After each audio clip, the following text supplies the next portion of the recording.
You're listening to an Airwave Media Podcast. Did you know only 6% of people are getting enough fiber? That's why Quaker created Fiber February, a month-long movement to show your gut a little more love. It's like dry January, only easier and more delicious. Quaker has over 100 delicious options that are a good source of fiber. So go buy Quaker Oats today and join the Fiber February movement for a healthy gut. This episode is brought to you by Redfin. You're listening to a podcast, which means you're probably multitasking. Maybe even scrolling home listings on Redfin, saving homes without expecting to get them. But Redfin isn't just built for endless browsing. It's built to help you find and own a home. With agents who close twice as many deals, when you find the one, you've got a real shot at getting it. Get started at redfin.com. Own the dream. This episode is brought to you by our Patreon members. Thank you so much. Join our Patreon for extra episodes, interviews, extra content, and to help support the podcast and help us continue to do the work we do. Go to patreon.com/ancienthistoryfangirl to learn more. From the border of the Roman Empire to the heart of the Roman Empire, and he never got what he wanted.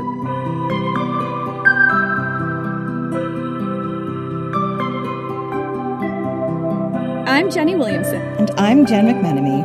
And this is Ancient History Fangirl. We are so excited today to welcome Dr. Douglas Boin to the podcast. Doug is the author of Alaric the Goth, An Outsider's View of the Fall of Rome. He is also a professor of history at St. Louis University. Welcome, Doug. Thank you so much for coming on. I'm super to be here with y'all. I'm so glad you're here. I read your biography. I believe that it came out around the time I was passing in my final draft to my agent. So I pretty much devoured it after I had written pretty much the entirety of my romance novel about Alaric of the Visigoths, and it would have been so useful. Isn't it funny how fate works like that when you're writing something? You labor for years, and then at the 9th hour, something shows up in the mailbox or in your feed, and you're like, oh man, this would have been useful so many months ago. Yeah, it just adds so much color and depth and historical veracity and context to that time period, which I really am excited to get into. Doug and I were emailing back and forth about having him come on the show, and one thing that you said was Alaric is a hard person to track down in the history, which I have found to be extremely true. So I cannot wait to talk more about how you found him. But first I want to ask, there are so many vivid and interesting personalities active around Alaric's time in and around the Roman Empire. What drew you to write a biography of Alaric of the Visigoths? Where does your fascination come from?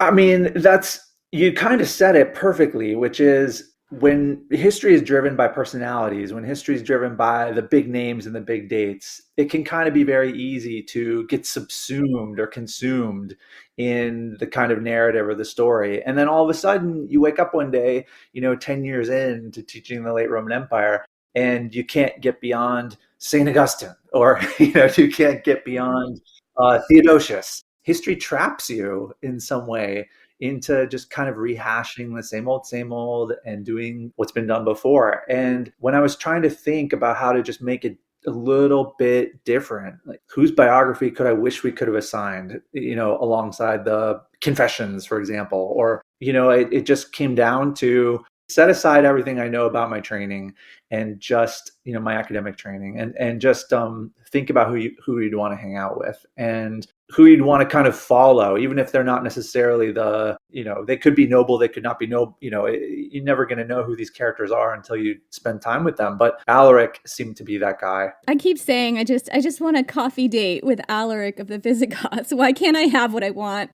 In Gladiator 3, I think Alaric will be drinking coffee. We could get a beer. We'll be sitting in a cafe, reading the newspaper, drinking coffee, according to the historical accuracies of Hollywood. Right, exactly. Will it be Starbucks coffee? Will it be that accurate? With his giant mustache, just waiting for me to show up, and his chainmail, his migration era sword. That would be terrifying. Jen, are you going to ask the question you always ask? Okay, so this is a raging debate on the podcast because I've heard the name Alaric pronounced a few different ways. I've heard Alaric. And my question for you is the same one. Alaric or Alaric appears to be the two options. Alarico, if you go into a different language. No, it's a, y'all, it's a just a puzzle to me, and I'm so glad you started right out of the box with it as a question, because it kind of makes it's really humbling. It really humbling when the expert comes on and says, I'm divided. I go either way. I've looked down at the level of the sources, which means trying to kind of reconstruct where the accents would have been in the original languages that are being written about him. Oh, you really got into it. Yeah, so in Greek we can pretty much go with Alaric, because I'm pretty sure that that's where the accent falls on his name. But now whether that translates when he's translating his name becomes something else entirely. So I think it's just a really fascinating testament, even if we can't answer it. It's a fascinating testament to the fact that we're dealing with someone who crossed multiple borders with his languages, with his culture. He was hyphenated in many ways, and that it is going to kind of follow him the rest of his life, down to whether we say Alaric or Alaric. I when I was writing it, you'll get a kick out of this probably.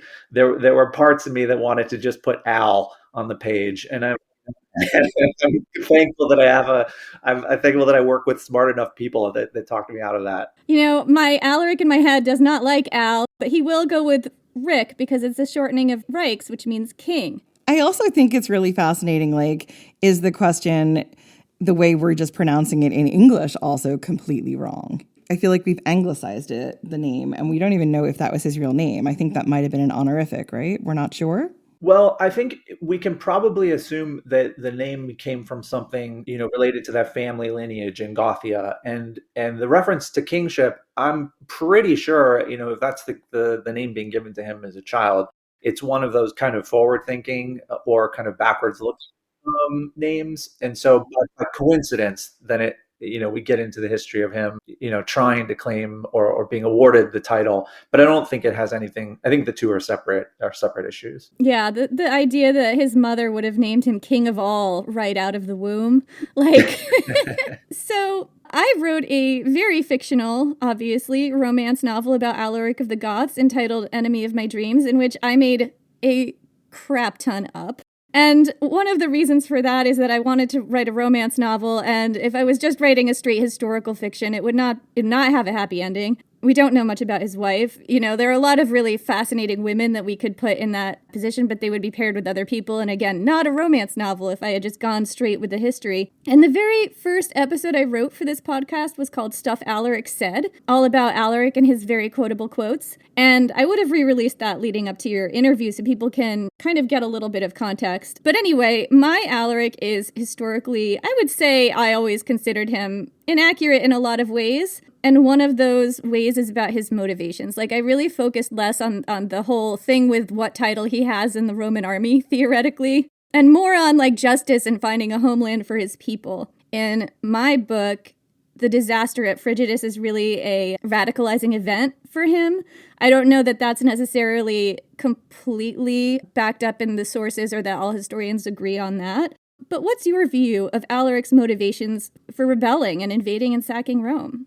No, I think it's so good to hear you kind of walk through how you navigated the desire to kind of do something creative at the same time that you wanted to be respectful of the sources. I mean, that's in many ways we're doing the same thing, and I'm very sympathetic to that, because just to kind of put a frame on it for discussing motivation and discussing interpretation. Man, does history somewhere along the lines just got saddled with this baggage of being super uber objective all the time, and that the sources are all supposed to be eyewitnesses to what it is that you're describing or wanting to describe. And history just doesn't work like that, and the sources just don't work like that. So I'm a big fan of needing some flair, needing some intuition, needing some interpretation in order to really flesh out what's happening behind these texts. Because you described it right. There are moments in his life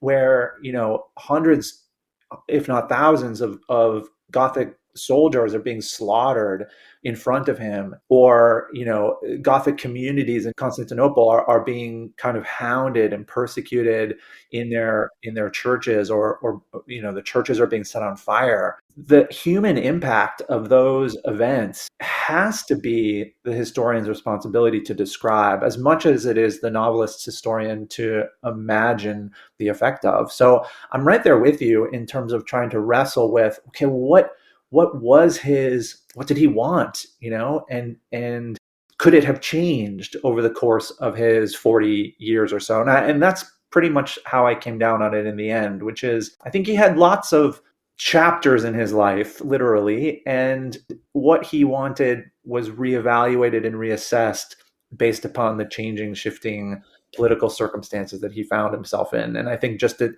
preview maybe where we're going, it's only really at the early 5th century that we start to kind of see him run out of options that he's happy with.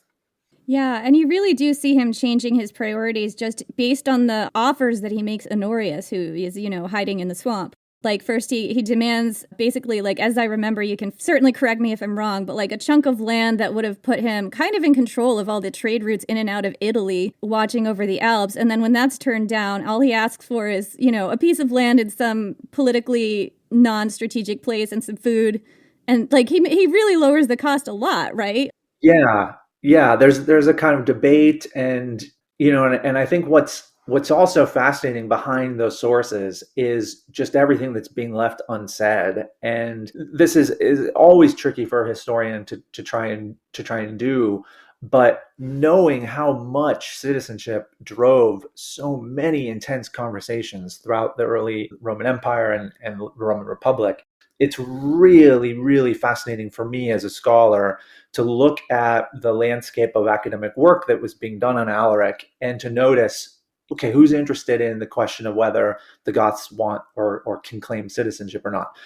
I can count on my hand the number of really good, respectable, eminent scholars in this period, who living today, contemporaries of me and senior to me, who were interested in that question. I think maybe one. I think there's one scholar from Champaign-Urbana, Ralph Matheson, did just a wonderful job raising the question: why doesn't anyone get or ask for citizenship after the decree that gave it out universally in 212 CE? When you put that into play, when you put something like that unresolved issue into play for Alaric's time, you just begin to get the hint that when he's asking for land or he's asking for money or clothes for his troops, there's something larger at stake that's being left unsaid. And it's an inequity that he grew up on the border. He's Roman by custom. He speaks Latin. He serves in the army, but he doesn't have any of the rights of a Roman citizen. And that was what kind of I circled around that when I told his story. It's citizenship, and studying citizenship has been hard for me personally because what the rules are of citizenship seem to change so much, and who had it and who didn't at what times. I remember, I think this is a line from your book, correct me if I'm wrong, but I think I'm remembering this right, that you say at some point that Alaric's story is really an immigrant story. What do you mean by that?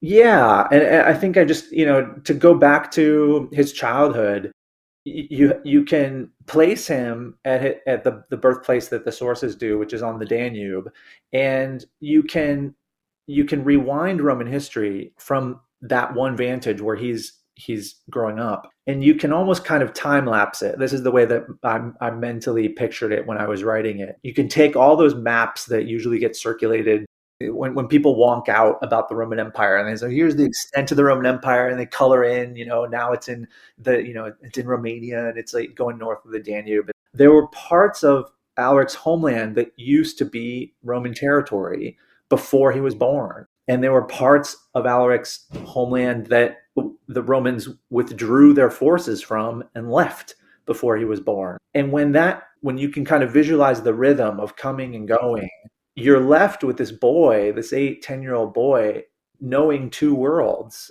and probably growing up thinking he's going to be a part of the bigger one, across the river. But that doesn't happen. The Romans don't allow that to happen. So for me, the idea of seeing him as an immigrant was really I'm kind of going to be open with you here. It was really a matter of just reading into the way the sources describe him as a profugus, or describe kind of the immigrant experience as profugus in Latin, which is the same word Virgil uses to describe Aeneas. And so, trying to find that connection between those two stories, one in Rome and one outside of Rome, was really drove the writing of the story, because it was a way of saying, to a Roman audience, the Roman audience around Alaric, it was a way of saying, look, he's like you, he wants the same things that you want. He loves this culture as much as you love this culture. And that was I think the starting point for understanding his story. What rights would Alaric not have had as a citizen at this time? He could be sold into slavery for sure. And we know that that's going to happen to Goths at the frontier, because the slave hunting trade in Gothia is like one of the most lucrative trades that you could manage. So he would potentially lose his rights. He would lose his family, and he wouldn't be able to claim them back. As an adult, there are certain taxes that have to be paid by citizens, but the protections of citizenship allow you to protect your land, protect your home, protect your family in case anything should go wrong. Or the evidence from Egypt is always the most colorful here, I think, to consider, because just based upon the sources that survive, neighbors are often getting into disputes with one another about their property lines, or, someone stealing crops from a neighbor. And the only recourse you have, or the legal recourse you have in the Roman world, is to take those people to court. The Romans are quite litigious. So any type of, it could be petty theft, it could be protecting your family's treasury or your inheritances, all the way up to losing your own life and liberty. Those are all things that Roman citizenship guaranteed, and he didn't have any of them. I'm just getting my head around the sort of citizenship stuff. I did a lot of research a few years ago into the Spartacus's revolution. And I just wonder if some of the stuff that we're seeing repeated in the sources, if they're making comparisons, and one of the reasons that maybe they didn't give them citizenship besides the slave trade is when this rebellion happened, Alaric, deciding he's going to fight for what his people deserve. Like, did that have a narrative that might have been similar to the Spartacus narrative we saw? And they're the ones who wrote it down, right? You have stuff Alaric said, but I don't know if how much of that was in Gothic. And correct me if I'm wrong. I haven't done any deep dives into that. None of it, as far as I know. Yeah, none of it. Yeah, so somebody else had to translate and write it. So they're also crafting a narrative of like a Spartacus, or maybe a Boudica, or, someone who went against Rome and achieved quite a lot, like in a surprising way. No, it's exactly right. I mean, y'all are right on it, because at the end of the day, the sources are wanting to give us the perspective of the Romans on what is happening around them. And so it's going to ultimately be colored through their own lenses of what's possible. And that's where I think the Spartacus question is just really, really interesting, because y'all probably know this, listeners probably know this. The way that the Romans conceptualized Spartacus's revolt caused so much grief amongst scholars, and so it's just a perennial kind of thorn in the side of interpretation, because no one's quite sure what he wanted. And the Roman sources are quite flippant. Flippant's maybe not the right word. They're never quite penetrating enough as we would expect a good kind of hard crack at motivation to be. They never say he's fighting for a better life. He's fighting to improve the fortunes of the Republic. He's fighting to kind of claim a stake in the world that Italy could become. They go very quickly at 0 to 60 towards he wants to go home. And it's presumptuous, it's a very presumptuous kind of exclusionary binary view of the world, which is, well, he's not like us to begin with, and so therefore if he's unhappy, he's trying to leave us.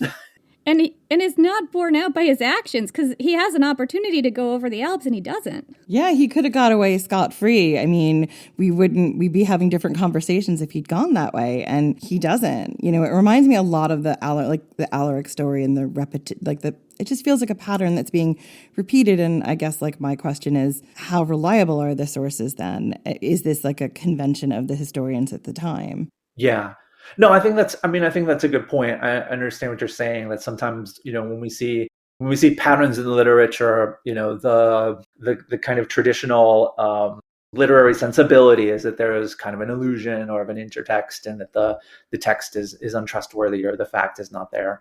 I ultimately have to kind of treat these texts as earnestly and as honestly as I possibly can for reconstructing the people's lives who have been overlooked. And so the pattern might be there, but the pattern also might be social. It might be a repetition of behavior on the Romans' part.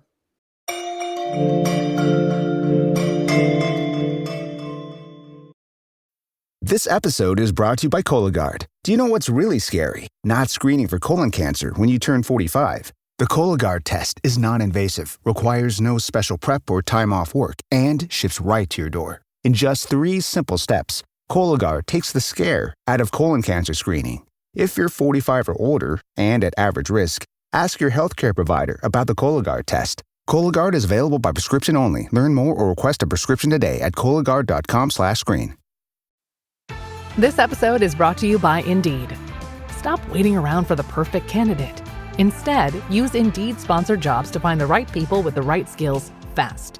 It's a simple way to make sure your listing is the first candidates see. According to Indeed data, sponsored jobs have 4 times more applicants than non-sponsored jobs. So go build your dream team today with Indeed. Get a $75 sponsored job credit at Indeed.com/podcast. Terms and conditions apply. Holiday presents, in the red corner, the undisputed, undefeated Weed Whacker Guy.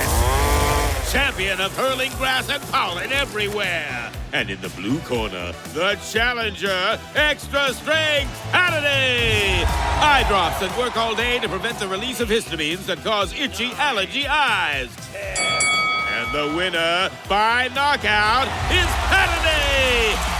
Holiday, bring it on.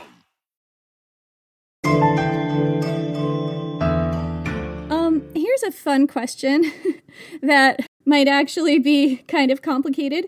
Who were the Goths? The question is, who were the Goths anyway? What do we know about their relationship with Rome at this time, and why a large number of them might be pissed at the empire? And I suppose these are many large questions with large answers, but what would Alaric's coalition look like? Because I don't know that the word Goths is something that they would have applied to themselves. Is that right?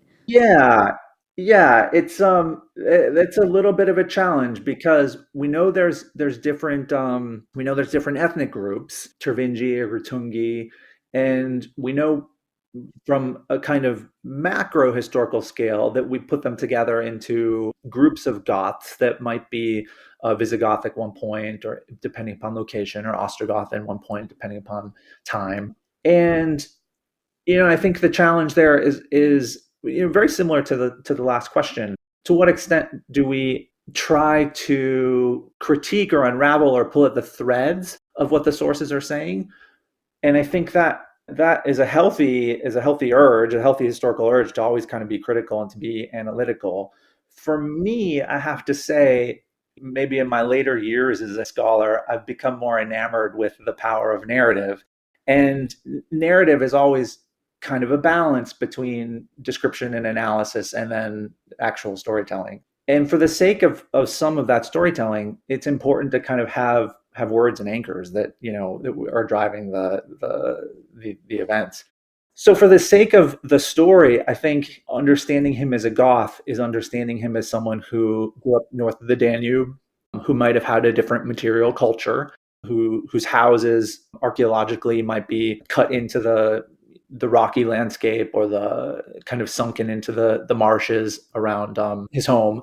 And that's in many ways distinct from what you would see if you were looking for purportedly Roman ideas or Roman manifestations of material culture. Now, you and I both know identity in trying to kind of nail down identity is just so slippery. You don't often know what you're looking at when you're trying to kind of put a label on something. But I think those are the best bets from a broad, maybe 10,000 foot view in the sky, saying that they were kind of a humble people and they were, maybe warrior-like, they were outdoorsy.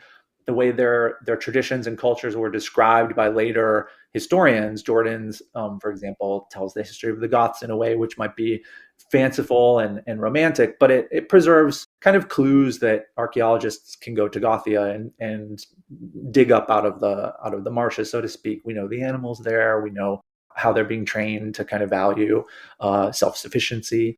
You can get an impression, and I think that's all really we might expect. I don't think we should expect too much from the sources. That's where I think you and I bonded when we were talking about the inception of this episode.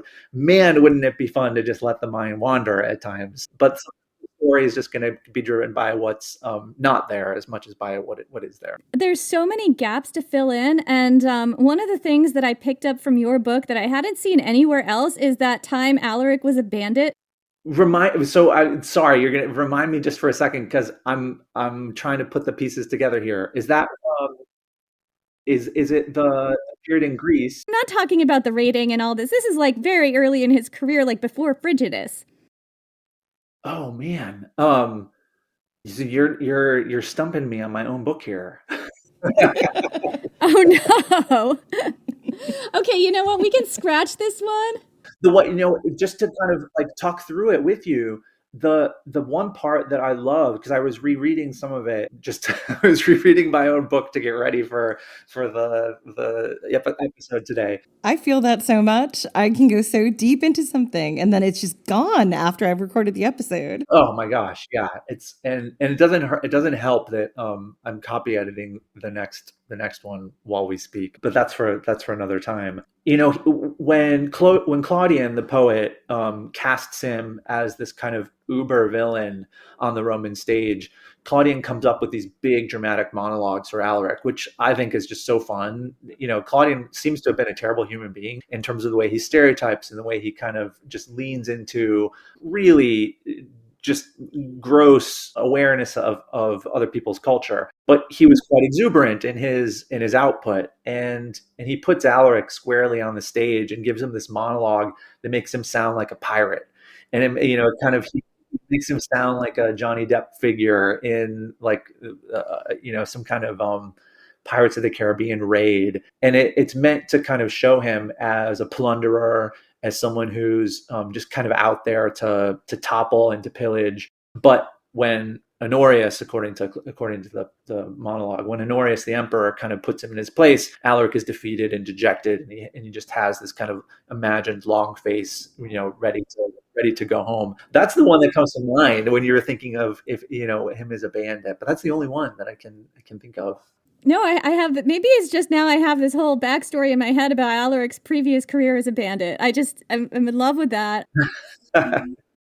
We know that Alaric was an Arian Christian, which put him at odds with the Roman Nicene Christianity. And I sort of, in my original episode Stuff Alaric Said, I just sort of blithely wrote at one point that he also practiced the pagan religion. And now looking back at it, I'm like, I don't even know where I got that. I don't know. What do we know about Christianity as Alaric might have practiced it? And do we know anything about the pagan religion that the Goths might have also followed? Well, I mean, let's see. Where do we start with this one? I think the coolest place to start is always with like an object that you can see or you can visualize. And one of the most fascinating parts of studying religion in Alaric's time period is just knowing that we have scraps of the Gothic Bible, which I think you don't need to be a person of faith or not to just recognize, okay, here's a physical manifestation of like a holy scripture that belonged to that was important to a community. We have scraps of Gothic Bible texts, so we know them in both Gothic and in translation, and then that leads to the creation of really beautiful Bible, a really beautifully illustrated manuscript with purple dyed pages and silver ink that is kind of like a really Yeah, it's a really luxurious artifact from antiquity. Gosh, is that what the Ulfilas Bible looked like? Oh my gosh.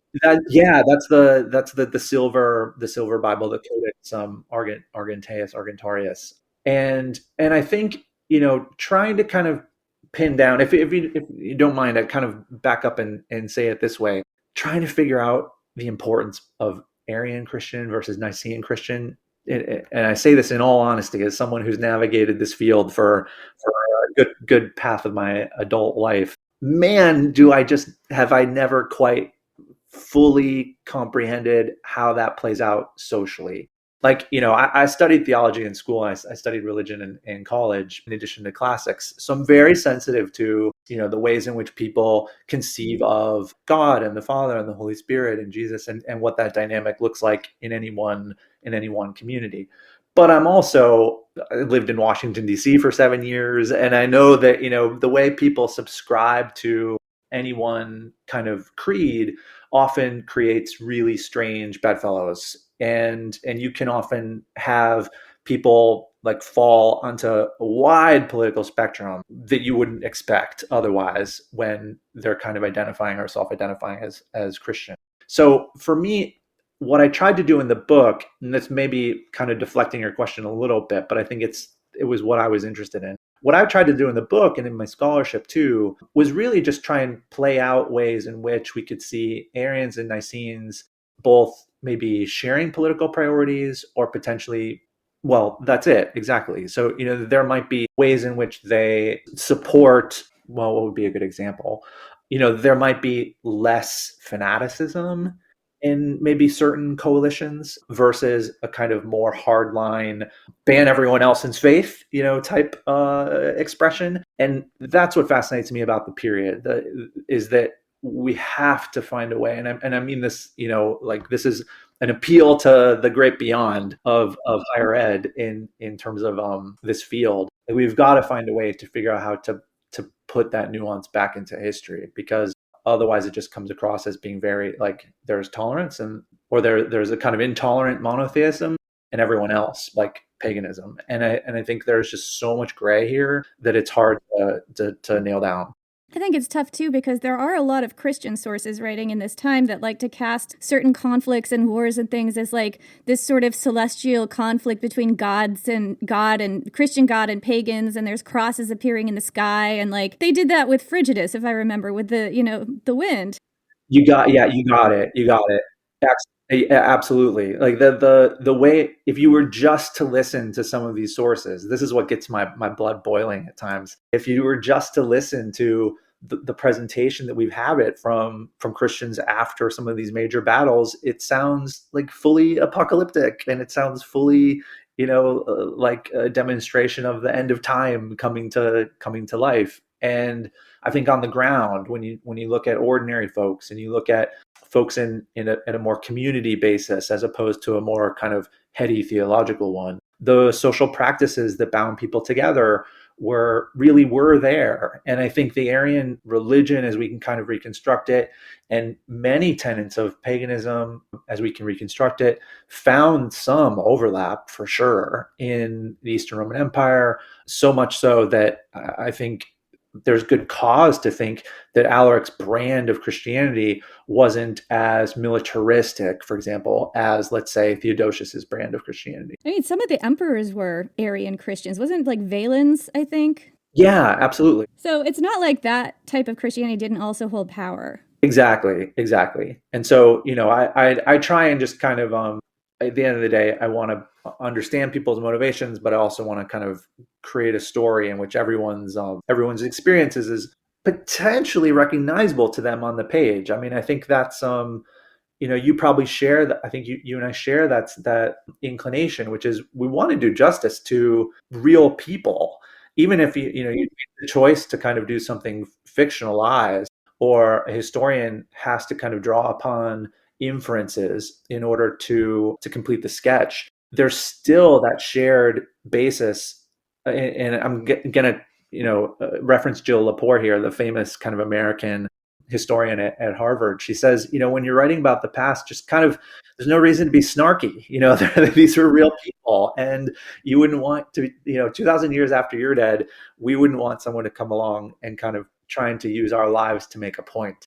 I teach all my students her quote because it's just such a great way to think about our responsibilities. Me writing a romance novel over here where I invented my entire heroine and everything, but I'm trying to at least give it the verisimilitude, Yeah, but because fiction has different rules, and history has different rules, but it doesn't mean that it doesn't come from the same aesthetic place. I think one of the most interesting things that, I've heard you both talk about today is a lot of it is about trying to see what that world would have looked like, not just for the people who were quote unquote making history, but for the people who were living through that history, right? Like the common person on the street. And I think that part of history, I've been out of college a while now, wasn't focused on as much when I was getting my degree. And I really feel like what a shame, because all of this work that is coming out to reveal a lot of this history and a lot of these stories just really makes me fall in love with the hard work that you're all doing. Yeah, I couldn't agree with them more. Kudos, to snaps to that, cheers to that for sure. The experience of everyday life is informed by what happens at the top in the late Roman Empire, when the Christian emperor decides to ban pagan religion, to ban the sacrifices, to close the temples, to loot the temple of Artemis at Ephesus. Yeah, exactly. And to stigmatize through the law the practice of what had been tradition for thousands of years. I get incensed in my historical communities, my kind of clubs and partnerships, when people leave out the relationship between top-down events and the bottom-up experience, because people are using power to enforce a worldview on other people's lives that's playing out in every level. And so I'm very sensitive, exactly, I think, like you are, Jen, to say we've got to make sure the lens of history captures this whole dynamic.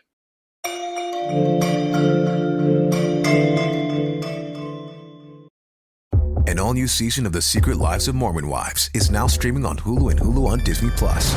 Mom talk has just been blowing up. Whitney and Jen are on Dancing with the Stars. Taylor is a bachelorette. Saying that out loud is crazy. That is huge. But all the cool opportunities could pull us apart. It's causing issues in everyone's marriage. My whole world is falling apart right now. It's chaos.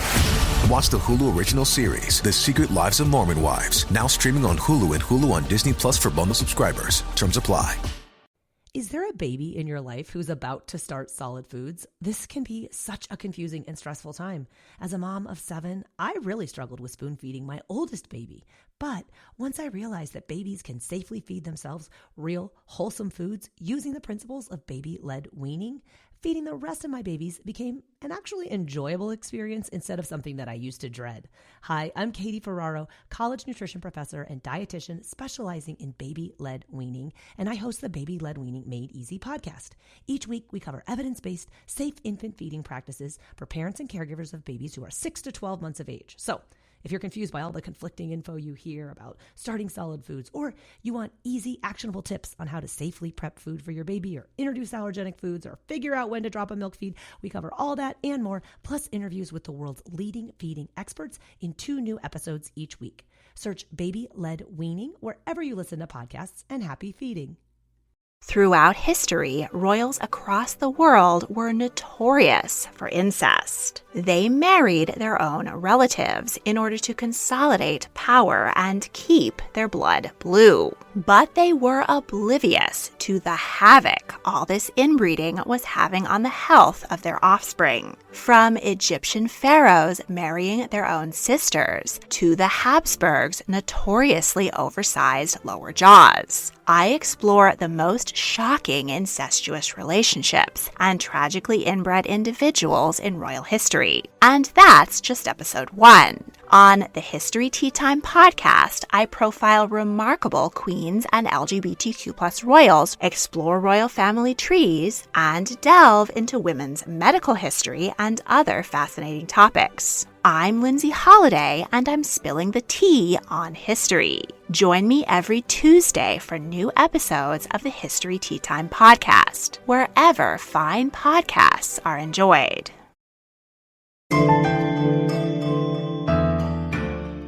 was absolutely enthralled by your just very detailed descriptions of what the sack of Rome might have looked like and the strategy and where Alaric was at various points and what he might have been thinking at various points. And I just absolutely, the weather, like there's just so much rich detail there. What were the challenges involved in besieging and sacking Rome in particular? And what do we know about the city and its defenses at the time? So anyone that's kind of can imagine Rome today probably imagines its walls. And I think anyone trying to kind of picture the barbarians sacking the gate will inevitably think of a gate. And what I think is a real challenge in describing what happened is to try to recover the original motivation of the Romans to erect those walls. The city of Rome is surrounded by Italy. It's if Rome is being invaded at any point in time, it is being invaded by Italians, and so the idea of constructing the huge walls of the 3rd century, I just think scholars have done a really great job in the past couple decades of just reminding us, look, this is where the taxes are collected. Anytime there's a good coming in and out of the city, it has to be controlled, and even to the extent that you're setting up barriers across the river to make sure that the goods are being checked when they come into the city. So the kind of fear, the rabid fear that's kind of wanting to see the walls as being erected in order to keep mass invasion out is just a little comical to me, simply because I know that the people that live in Trastevere are perfectly acceptable. They get along fine in Rome. So the challenge is really, okay, how do you place this man who has a very, by 401, a very intent plan to try to barricade the city or potentially attack the city because of a 180-degree turn in his relationship with the capital? How do you move him like a chess piece across Europe into the heart of Italy, either without being detected? I mean, it's a story like right out of an espionage thriller. For me, is how I imagined it. He has to find a way to get from the Balkans to central Italy undetected, and that means, from a historical standpoint, I had to kind of throw myself into how does a general move around? How do you roads? How do you what maps exist?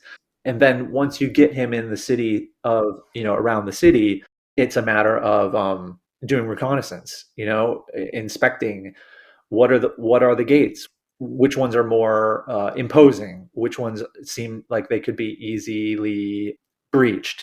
And just looking at all the archival material, because some of those gates are not there anymore, I just had to look at, photographs of gates that were dismantled in the 1920s, the 1930s by the Italian government, just to get a sense of, okay, where are the easy ways in? And Porta Salaria, which is where we know he identifies, was a road, an ancient road that terminated in the city in a very modest wooden door. We can see that from the archival photographs. So I think that it makes sense that in the lead up to the final attack in 410 in August, that he really did do his research in terms of trying to figure out where the best entry point would be. Absolutely. And it's so funny because I remember reading the sources and not thinking that he was being particularly stealthy and going down the boot of Italy. I mean, there's descriptions that he's sacking cities and every night is like a festival in there. And I'm asking myself the same questions writing book 2 of my romance novel where he's actually in Italy. How do armies move around? This is going to occupy lots of the book. I mean, isn't that ultimately the big reward for both of us, which is there comes a point in time when you can really go face to face with the sources. You're really thinking about them, and you're trying to see them in their full complexity. There comes that point in time where you say to yourself, you know what? Someone skipped over this. Someone just decided that this wasn't going to be interesting enough of a problem for the scholarship to solve, or for anyone to kind of reflect upon. But when you know it and you're looking right at it, the confidence that you acquire as a writer to recognize, oh, this is where I'm going to make my contribution. I'm going to be the person who can really put a stamp on what other people have overlooked. That is priceless, and it still happens 2,000 years after the events, 2,000 years after the sources have apparently been exhausted. You're still finding reason to relook at them, and I think that's just remarkable. I love the idea that maybe they didn't write it down because they're like, well, they clearly just went down the only road. Everyone knows what that road is. I don't have to write it down. It's like when used to go home at Christmas to my family in New York. It's like, well, you get to Long Island and you take the LIE to exit 60 whatever, and then you get off and then you're home, and you don't write those steps because it's so familiar to you. Maybe that's one of the things, or as you said, most likely, if I was recording it, I just wouldn't record those details. I'd be like, that feels like a lot of work. Then he got down the boot. Yeah, and for a reader.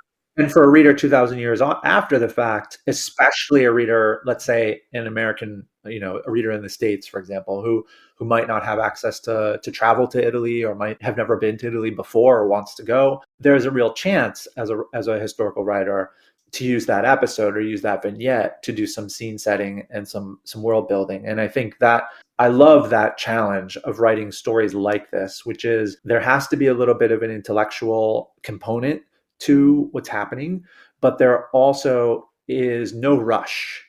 And I think, when there's no rush, you can really make sure that a reader feels those festivals, or kind of shudders at the horror of those battles, or kind of is nervously turning the pages, wondering where he has disappeared to at any one point. And I think that's really, the scholarship doesn't traditionally do that, but I like doing that.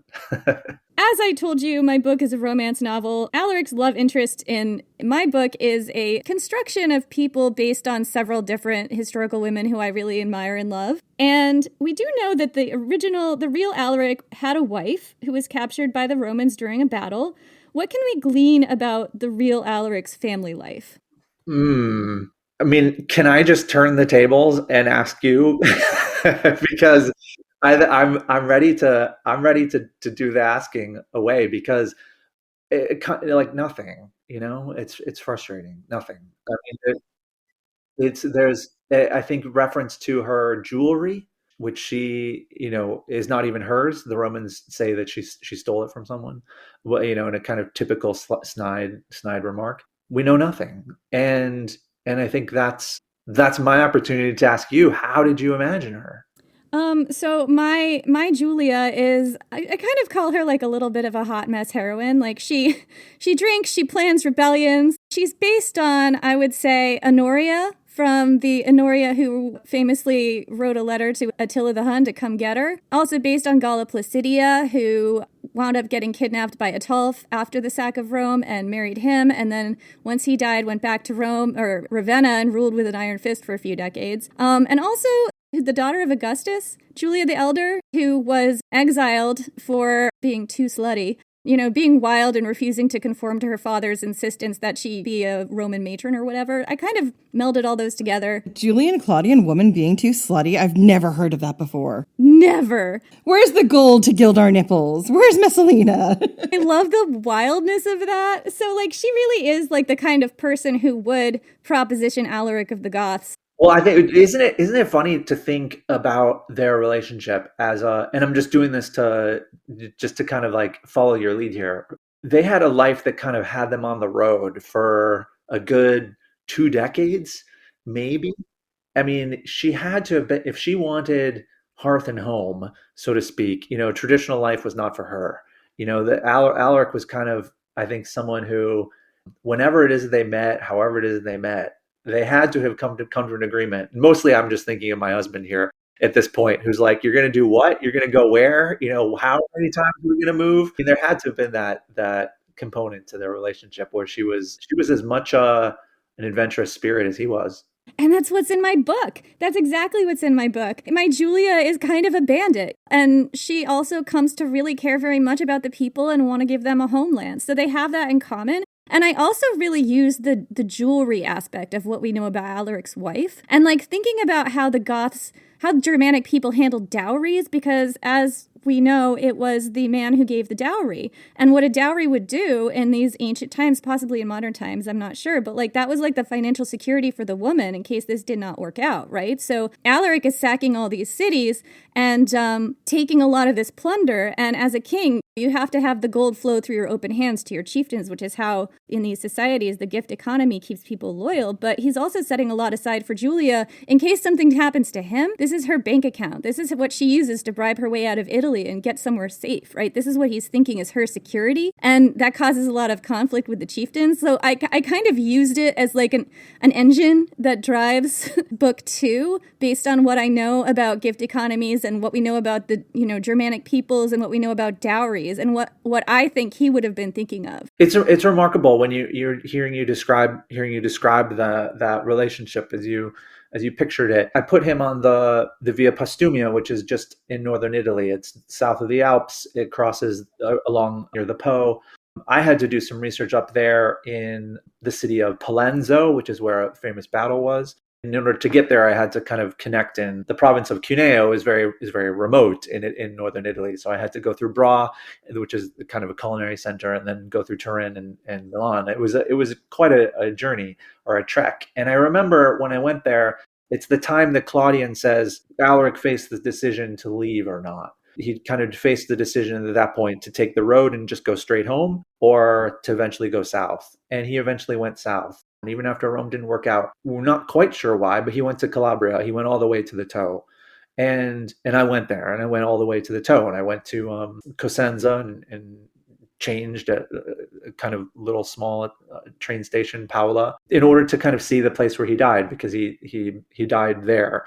And it's just was really, I think, I don't want to say I was kind of too emotionally overwhelmed, but it was just maybe the end of the 4 years of writing that got to me. But to stand where he stood, at least knowing that he had seen Cosenza and that, he was allegedly buried there, regardless of the fact that he hasn't been found and it probably won't ever happen. There was just an exhaustion to following him around that I kind of felt was at least probably what was on his mind and his wife's mind and his family's mind at the end of it all, which was there had been this journey from the border of the Roman Empire to the heart of the Roman Empire, and he never got what he wanted. And that had to have been tiring. I often think about his death and how that could have been after all the failures that he'd had and the sacking of Rome, which was kind of like he was narrowed down to having no other option but to sack Rome. And then going down to the end of that boot and having the boats not work out. I mean, seeing so many people drown. I often think about how that death might have been a death of despair. Yeah, it could have been.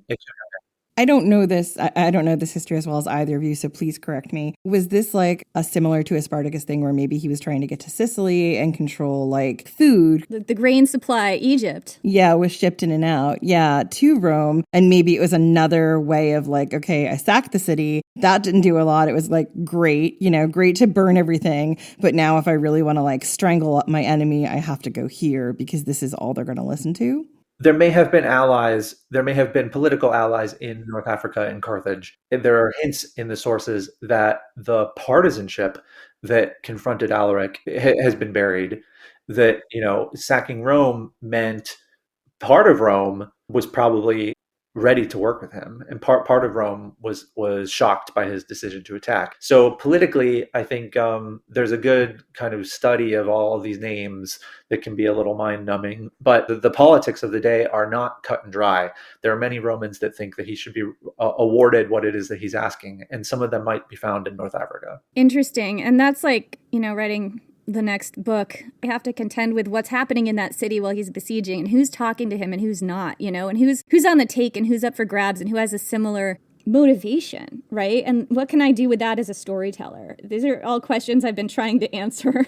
It was, I think, it was my first stab at a biography, and I very much enjoyed it. It hooked me. I'm doing it again. So foolishly, I've signed up for another one. But what I loved about it is what you both, Jen and Jenny, have been saying today, which is, trying to see history through someone's life is a lot different than kind of studying it at the level of, percentage of ceramic imports that are coming from the East, or, you have to, even if that will inform the narrative, even if economics will inform the narrative, the story has to be driven by people's wants and needs, and politics intervenes inevitably. And instead of seeing politics as a kind of bad word or a word that kind of leads to bias or whatever, I think just the honest approach is to find those folks, like we were talking about, who might have been on his side, and to recognize that when we reconstruct history as with a capacious storytelling point of view,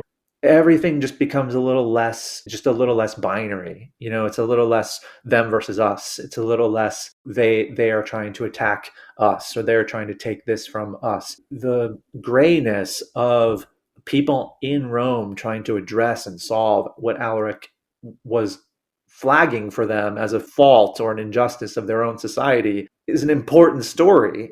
And the important story ends with a good chunk of the Romans ignoring it. And ultimately why for me this story was so upsetting, because here's a man trying to kind of shape the agenda for a whole society, and they chose not to listen to him.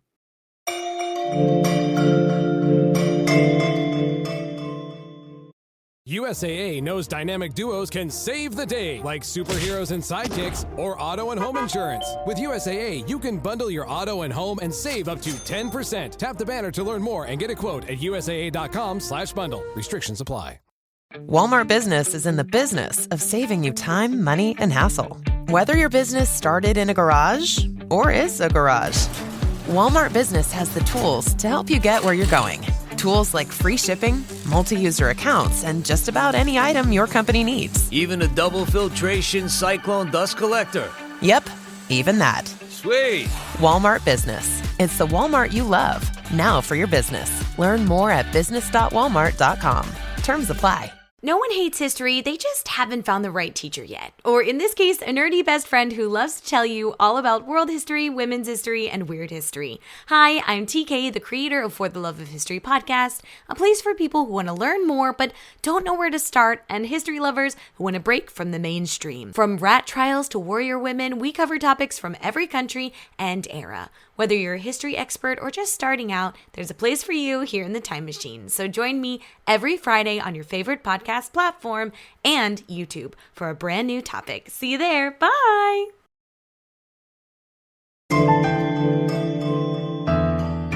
What do you think the motivations might have been for those who were sympathetic to his cause? That's a great question. It's kind of the motivations of the people behind the motivation. And I wonder, we see this a lot in the Republic, the issue of when you allow new citizens to come into to voting tribes, you inevitably change the balance of power. The establishment no longer is usually numerically in charge. So I have to think that there was, even if the motives of the people who supported Alaric maybe were self-interested, that they wanted to get something out of it too, I have to think that the establishment was frightened that the status quo just simply wouldn't hold if you had more new citizens.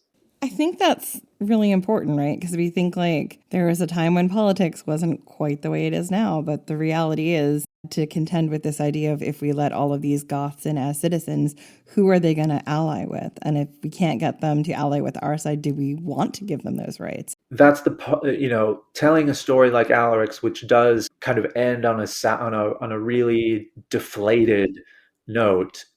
That's what was ultimately so important about it for me. It wasn't that I necessarily wanted to cut my teeth as a storyteller, or that I necessarily wanted to really dig into what the marketplace, sounded like or looked like.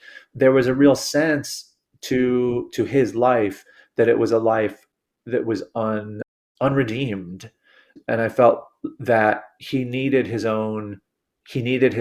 name on the front of the book. That had never happened before in history, aside from the novels that were written in France and a couple kind of specialized studies in academia. So I felt like it was important for all I hoped to do was to simply do justice to his life. That's all. As we were talking about Alaric's story being an immigrant story, what lessons does the story of Alaric have for our own time and our own country's treatment of immigrants? Oh, it's I think we have to take the experiences that Alaric had on their own terms in 4th and 5th century Rome. And we have to use it the way we use any piece of art or history or sculpture or movie or fiction, which is we have to use it to let our minds wander towards how we create a better world. And there will be parts of his story that will disgust us. There will be parts of his story that madden us and infuriate us with the slow pace of change and the obstinacy of people in power.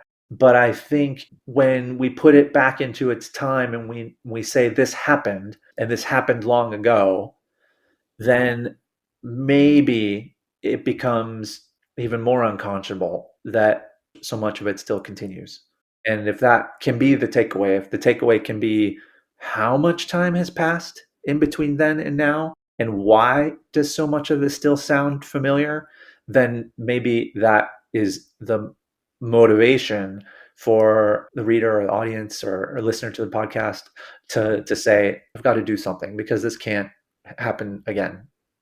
One of the biggest surprises for me when we started doing the podcast, 6 years ago now? 6 years ago, was this ability to tell history from the ground and from the people who were there, who were not necessarily the generals and the soldiers and the record keepers. You know, this idea to be able to look at them complexly as humans and individuals and what desires and wants and axes they have to grind. All of this work I didn't know about until I started working on the podcast. And I can't thank historians and professors and the people doing this work enough, because it's allowed us to not just imagine something as a long time ago, far away. It also lets us think about the choices people made and for making similar choices in the present and what we can learn about people. And it gives us a lot of empathy for them. So thank you.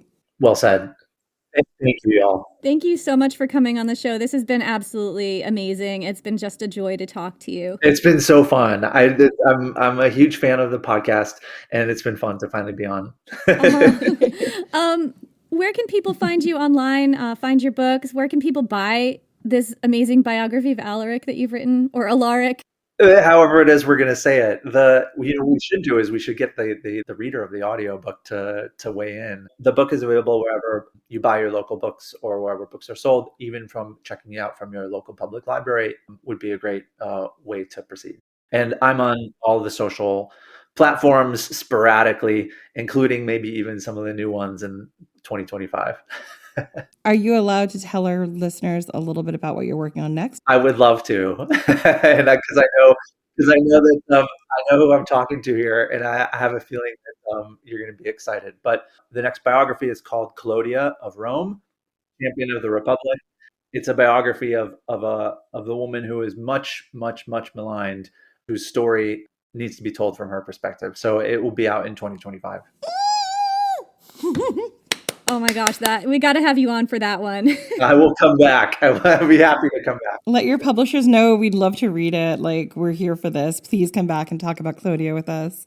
That's my time period. I'm much better on that time period of the Roman Empire at the moment, or the Roman Republic, but I'm catching up. Jen is very modest. She knows as much about this as I do. Thank you so much for coming on the show. And thank you all so much for listening, and we will see you whenever we see you next.